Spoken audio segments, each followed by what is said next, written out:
It's me, of course. I am here at the park again, Oakland, with Northern Graffiti.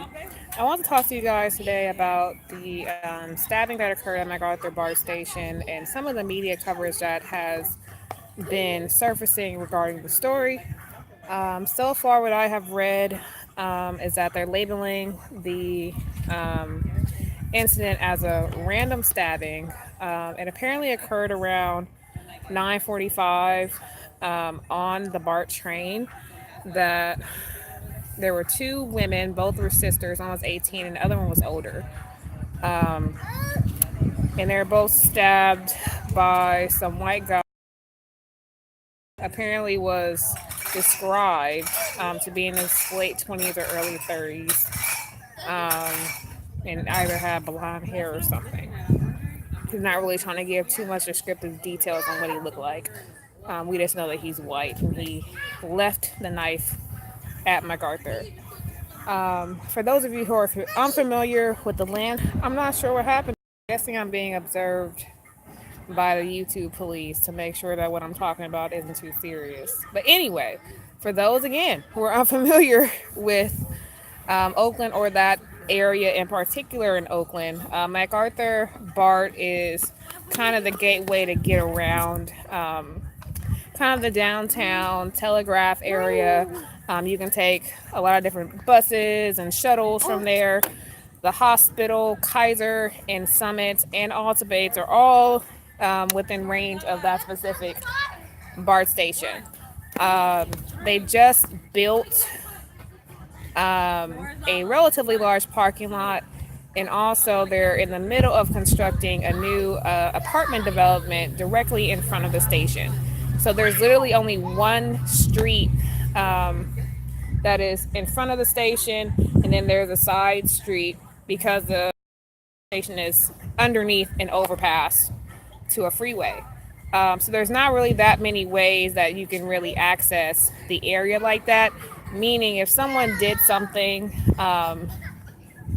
it's very hard to get out quickly, and it's very hard to like be secretive about how you're exiting the station. Everything is under surveillance again because the area is becoming extremely gentrified. Of course, security is a lot higher, and since it already is an area where people do come to travel a lot as a starting point, it makes sense that it would already be existing security or BART police. So it's very strange that the one night that something like this occurs, that the assailant completely gets away. There's no camera footage or anything. That San Francisco BART posted a tweet claiming that they're going to release some of the footage that they do have of the incident sometime either today or tomorrow. I'm not sure why they're waiting. I'm not sure even what camera angle they're going to have. Again, BART in general is loaded with video cameras, whether they're dummy cameras or not. There are plenty of them. Even when you exit the station agent, you can see in the station agent's booth what cameras are working. They even have a security room for BART police to take breaks in, or also to observe the station. So it's not like they were unprepared in that way to where they wouldn't be able to visually see what's going on. So I still find it strange that they're taking so long to release this. And the way that it happened, and the way they're labeling it as random, makes me believe that the person who did it, and because he got away also, it makes me believe that the person who did it or who was responsible knew what he was doing and knew he was going to get away with it.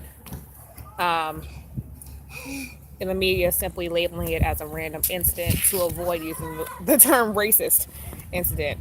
Although we have had many racial incidences happening in the Bay Area, although they were, people can argue it was just phone calls to the police. We all know that when police show up with certain incidences that involve black people, a lot of the time it does end up with a fatal result.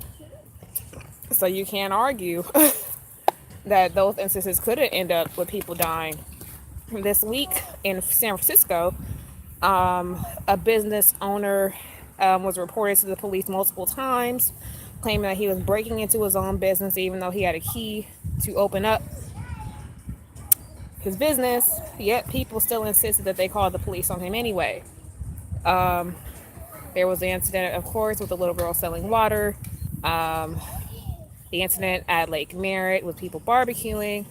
Just a it's starting to be a large number of different reasons why people are getting the police called on them in a very, very, very small area. And it's very funny that this sudden increase of phone calls out here is also occurring around the same time that we've had an influx of white people moving into the Bay Area, and also people who are of Spanish or undocumented descent. So that's something that we should also observe. So again, I'm not surprised that they're trying to label this as something that it's not. I'm not surprised that they're downplaying it. There was even that incident with the guy who was just killed, and they're trying to dismiss it on their stand your ground law, when he was clearly verbally attacking his girlfriend. The white guy was attacking the black guy's girlfriend over a parking spot before the boyfriend who was killed even got involved. But as a reaction, the white guy murdered the black guy, and they are trying to not press charges or place blame on the white person. They're trying to really victimize this person, even though he was the person who initialized the entire conflict to begin with. So I will simply say, to all my lovely people of color who visit my channel, we should already know we have to be careful.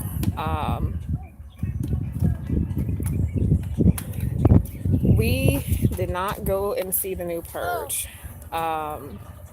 We have listened to different reviews about it, but we have not actually gone to see it, or the new Equalizer film, either one. I just simply read about what they're doing. And one can argue that what they are doing in the film could actually mirror what's going on in the Bay Area as far as how they're setting up certain neighborhoods to have a certain population of gentrified people, how they're manipulating the media into allowing them to stay, whether they have these DACA protests or protests for gay rights, which is basically protests for white people again to remain.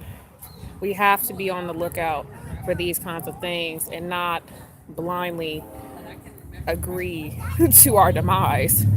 That's really what they're trying to get us to do. So we need to be very careful about every move that we make.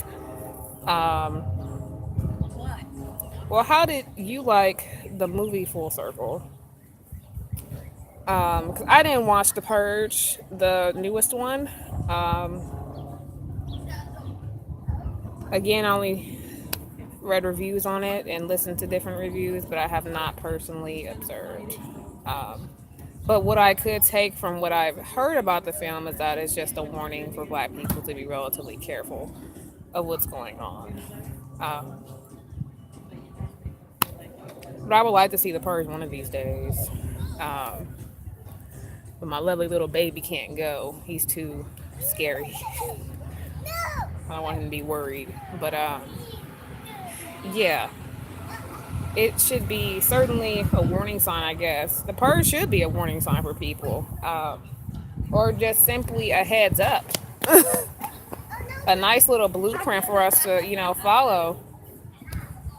But as far as the situation again that happened last night, a lot of black women, especially the ones who are dating white guys, be careful. To the black men who hang out around a lot of white men, be careful. Whether you're dating them or not, be careful. This happened not even that late at night, and nonetheless, still, people are acting like nobody saw anything, nobody recorded anything, Nobody, did anything that they normally do when this kind of bullshit happens. So we should definitely be very, very, very vigilant of what the fuck is happening, where the fuck the laws are going. Stop supporting anti-gun. That's stupid. How are you going to protect yourself? It's really saddening that we do not understand what's going on because we get so distracted.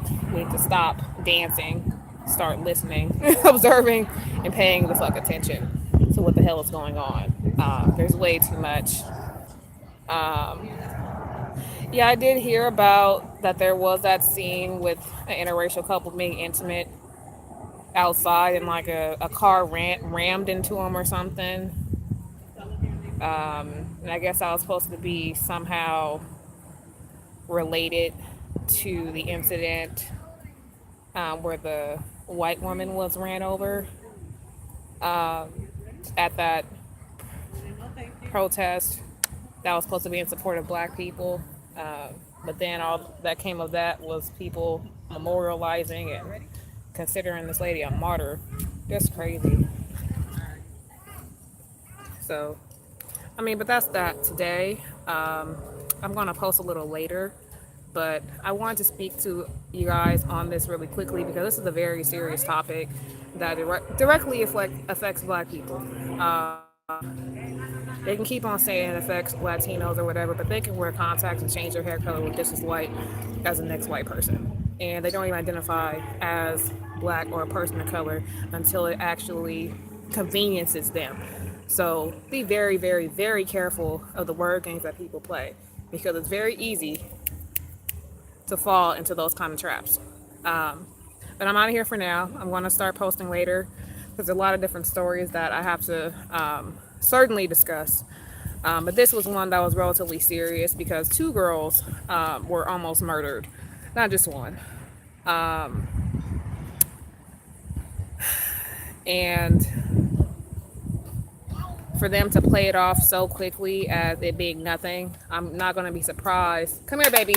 I'm not going to be surprised if by the time, come here, baby, by the time it surfaces on the news that this guy was like a white supremacist or he had some white supremacist views in the past, then all of a sudden it's going to not be random and be racially targeted, or they're just going to delete the story altogether once that kind of information comes up. So people just need to seriously be aware of the possibilities of what they're going to do in the future as far as dealing with black people in these gentrified areas, because it's real easy to simply play it off every single time as a random murder. But then once you start adding things up and putting 2 and 2 together, people are going to realize maybe these weren't, just random murders. Maybe they were just calculated, as they were. The girl who I have as my thumbnail is actually a girl who was killed. And again, her sister was not murdered, but she is in critical condition at the hospital. So what he was doing, it wasn't anything. He wasn't drunk. He wasn't belligerent.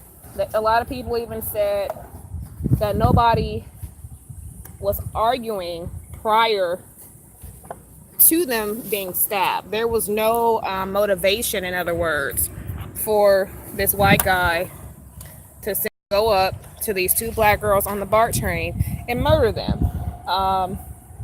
BART trains are not the biggest as far as like the size of the BART cars. They aren't that large, but at nighttime, the BART trains can be relatively empty. So for these girls to just get stabbed on the train, he had to pick them out and deliberately do it. It was not anything that you can argue like he accidentally did it. You don't accidentally stab anybody. You don't randomly stab anybody either. This was very deliberate, even if he didn't know their names. If you see 2 black women on the train who look defenseless, probably look like they're going to a party or they're not paying attention to their surroundings, it's very easy to simply observe them while being on the train, especially if they were on it a long time, and commit to killing them. Especially if you know you have the protection for the collection. Um, so it's really sad that this happened to them, and it's even sadder that the media is protecting this guy. It's even sadder that the Oakland Police Department is protecting this guy, and they're allowing him time to get away. So that should just be a lot of hate and hate junk pile and hateful circle. Well, I said hateful circle, but still, hey everybody, it should just be a very clear indicator of what's going on out here in the Bay Area. So Black people still seriously be on high alert for everything that's going on. When this kind of shit happens, they have not released a name. They do not know the identity of the person who was responsible. Supposedly he got away. They're only basing it off of some descriptions that witnesses observed, and they are waiting. We are all waiting for Bart to release a video of whatever camera they choose to upload picked up, because they have multiple cameras at the station. So if they want to play the game of, oh, it wasn't working or whatever, it's going to be a lot of bullshit coming from that. Simply put, because it's so new of a story, again, they're not going to try to put too much out. Once they identify somebody as being at fault, do I think it's one of the drug addicts that are there all day? No. If it was a crackhead that did it, they would have said it was a crackhead who did it. And crackheads don't get away that fast. And again, the way that the MacArthur BART is set up, it's very hard for you to simply exit the station and just disappear. There is literally one way in, one way out. One street to get onto or into the entrance, one street to get out. It's really, really, really hard to simply disappear from that area. It's too many cameras. It's too many businesses surrounding the place. There's way too many opportunities to get caught for this man to simply walk away that easily. So that's also why they're trying not to provide too much detail on it. They know how difficult it is to get out of that station. So it's going to be a bunch of bullshit lies that they're going to spew over the next couple of days, if not weeks. But if it becomes very clear that this guy had some type of ties to any kind of white racist group, either they're going to bury the story altogether, or they're going to say this man was senile or a crackhead like Junk Pile suggested. But again, the way crackheads are set up, it's too much of a risk. Number one, you're not going to get any money from stabbing two black bitches. Like, come on now. And you didn't steal anything off of them, and that was not part of anything that the witnesses stated. They just said they were stabbed. So, like I said, for somebody to be sitting on a station, sitting in a train for that long, and he was not noticed until he stabbed the women, and he became, I guess, invisible again after the fact. Press the button. And he became invisible after the fact. I just find that really odd. And it sounds like they're covering his ass up. It could have been probably a cop off, or off duty or undercover or whatever, who committed to the crime. And that's probably also why the police didn't respond as quickly as they normally would to situations, especially at nighttime, because that's when they should expect certain things to happen. Somebody being drunk, or somebody just doing something violent or out of line at the stations. So they just normally have somebody on duty. The closest station I live next to is the Coliseum. So, and even during the day, if there's not even, a ballpark game, like an A's game or something, they still will have BART police there. They also will have regular police there during the day. Imagine how they are at nighttime.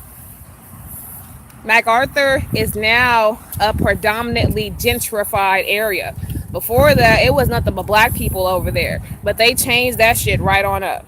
So, of course, it's going to be more police there, more security, more cameras. Nobody's stupid. It's so many businesses over there again. It's very hard for anybody who lives in the area who knows that that makes sense, that they just can't find this guy. It's stupid. It's illogical to think that. So just be very cautious of what the news is going to suggest, because they're really trying to manipulate people right now into thinking that this was seriously it wasn't planned, or it was no reason for him to do it. It was not random at all. This was all intentional. So you guys, seriously, I know not everyone's in Oakland, but that doesn't matter, because people are getting killed and arrested, harassed, attacked, jumped, kidnapped all over the nation right now. All over the nation. So please, please, please, please, please watch what you're doing. Tell your babies, watch what they're doing, because she was 18, the girl who died. My sister just turned 20 yesterday, and she was not in that area, but I'm pretty sure she was out and about doing things that she should not have. And you never know who it could have been. That man was not expecting his daughter to be gone, and his other daughter to be in critical condition. That was not something that he, woke up yesterday believing or expecting to happen. And nobody expects to get on BART or get on any kind of public transit with those kinds of fears. So this is my fair warning. Yes, somebody lived. Yes, somebody got away. I'm going to return back later to post about other stories and further speak about this topic, but I don't want this to be too long. So thank you guys for visiting. I will see you guys next time.